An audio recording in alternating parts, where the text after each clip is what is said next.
अब ये मैं बार बार 15 मिनट बोलता था, ये लोग बड़ा टीवी पे चलाते थे, इतना मेरे को बोलते थे। अब 15 तारीख के दिन ही पोलिंग आ गई, बोलो क्या होगा। आप कुदरत का निजाम है, तुम बोले 15, इतना तुम 15 को चाहे अल्लाह वाला ले 15 को वोट डाल जाके पतंग को। अब तो 15 के दिन 15 मिनट के लिए नहीं, बल्कि सुबह से लेके शाम में 5 बजे तक पूरे महाराष्ट्र में, औरंगाबाद में, बंबई में, मालेगांव में, धुलिया में, अमरावती में, अकोला में, अहमदनगर में, परभनी में, लातूर में जाना, पतंग को देखते कि दबाना, 15 बोलाना, ये ले 15 करेंगे नहीं करेंगे, या खाली ऐसी खुश हो के जाके घर में।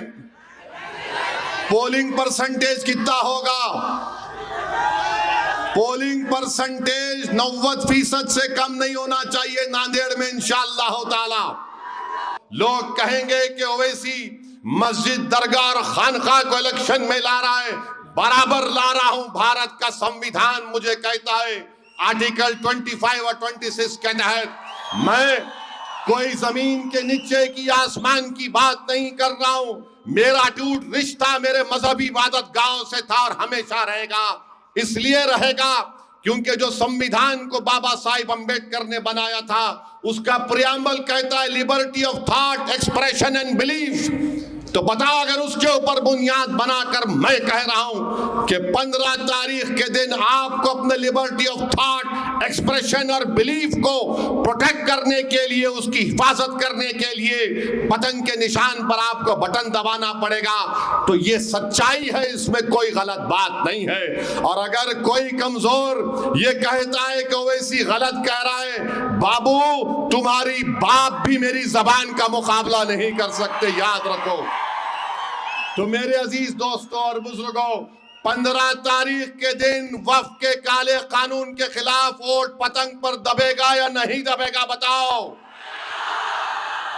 वक्फ के काले कानून के खिलाफ पतंग पर बटन दबेगा या नहीं दबेगा?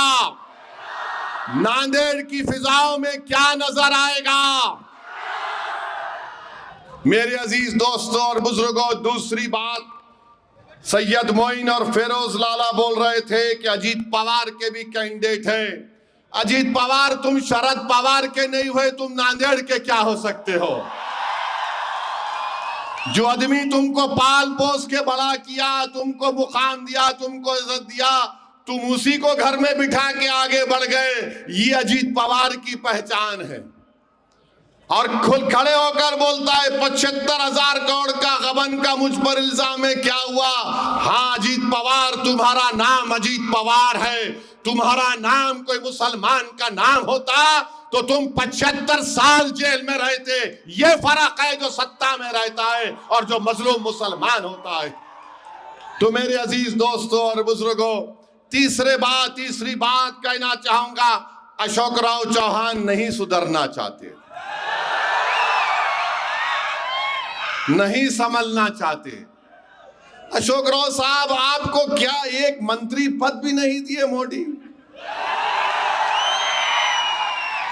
इतना कर रहे आप उनके लिए, कम से कम मिनिस्टर ऑफ स्टेट तो बनाते आपको।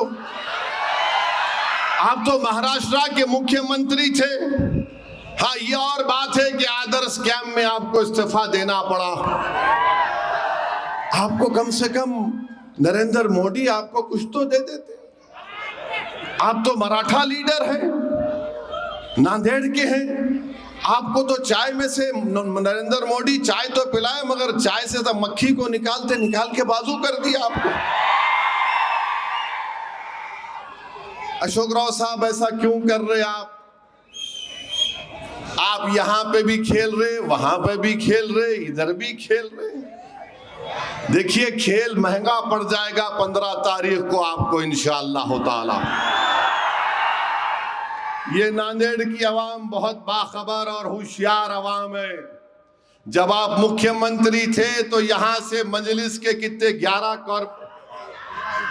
13 कॉर्पोरेटर कामयाब हो गए थे। आप बहुत कोशिश किए, और जब यहीं से महाराष्ट्र में अगर मजलिस की मकबूलियत का आगाज हुआ तो आपकी दुआओं और आपके इत्तेहाद से हुआ था। आपने मजलिस के कैंडिडेट को यहां से कामयाब किया। तो बाला साहब ठाकरे आज दुनिया में नहीं है, वो बंबई के शिवाजी मैदान से बोले ये कौन है, ये ओवैसी कौन है, मजलिस कौन जीते। तो हमने कहा अभी तो शुरुआत है, बंबई तक जाएंगे और बंबई तक गए अल्हम्दुलिल्लाह। और मजलिस के मुखालिफ इनके पास कुछ भी नहीं है, खाली एक बी टीम बोलती है, एक सी टीम बोलती है, एक डी टीम बोलती। इनके पास कोई प्रोग्राम नहीं है, बल्कि मेरे को बताया गया कि कोई गैर मारूफ लोगों को जिनका ताल्लुक इस जमीन से नहीं है लाकर उनका इलेक्शन लड़ाया जा रहा है।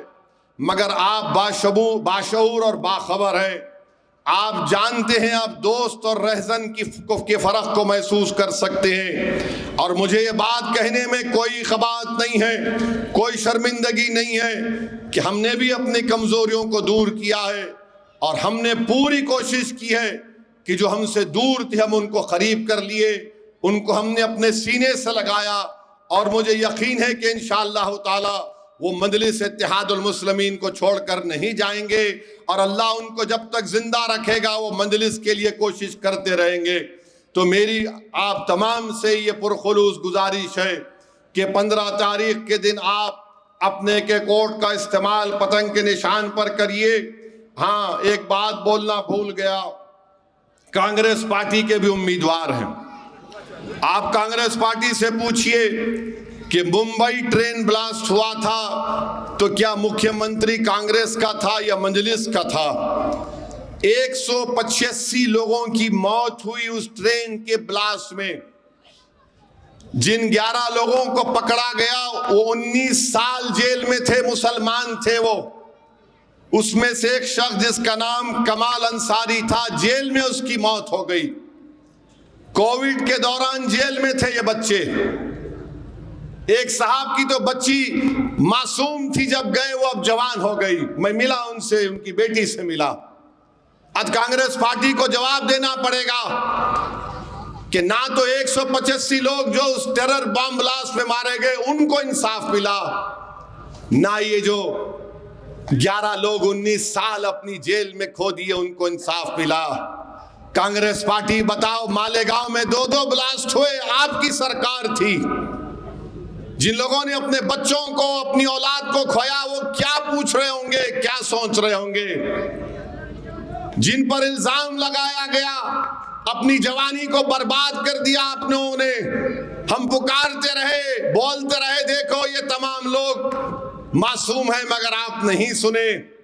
तो मेरे अजीज दोस्तों और बुजुर्गों, हम पर भी एक अखलाकी हमारा फरीजा है, बल्कि मैं तो कहूंगा कि हम पर कर्जा है इन 11 लोगों का।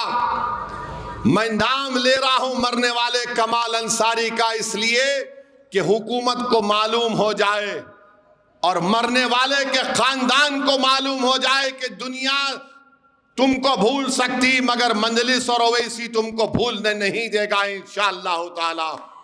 तो मेरे अजीज दोस्तों और बुजुर्गों, जब आप वोट डालने जाएंगे इन चीजों का ख्याल रखिए। लोग आपसे बहुत सी बातें करेंगे कि मेयर को रोकना है। हम भी नहीं चाहते बीजेपी का मेयर बने। हमारे जितने 30 उम्मीदवार है ना, 37 उम्मीदवार है, उनको मुंतखब करिए। देखिए किसी का मेयर नहीं बनेगा, मजलिस का बन सकता है अगर आप 37 उम्मीदवारों को कामयाब करेंगे इंशाअल्लाह। याद रखो, मैं जब ये कह रहा हूं ना, तो ये जो हजरत शैतान के एजेंट सुन के बोलेंगे, अरे इनू वहां से आके ऐसी बात करके चले गए। अरे दीवाने, याद रखो, जो ख्वाब देखते हैं वो ख्वाबों को पूरा करने अभी जानते हैं। अगर 37 कामयाब होंगे तो कहां से बनेगा किसी का मेयर। दूल्हे भाई मेयर बनेंगे इंशाअल्लाह ताला अगर आप मुत्तहिदा अपने वोट का इस्तेमाल करेंगे।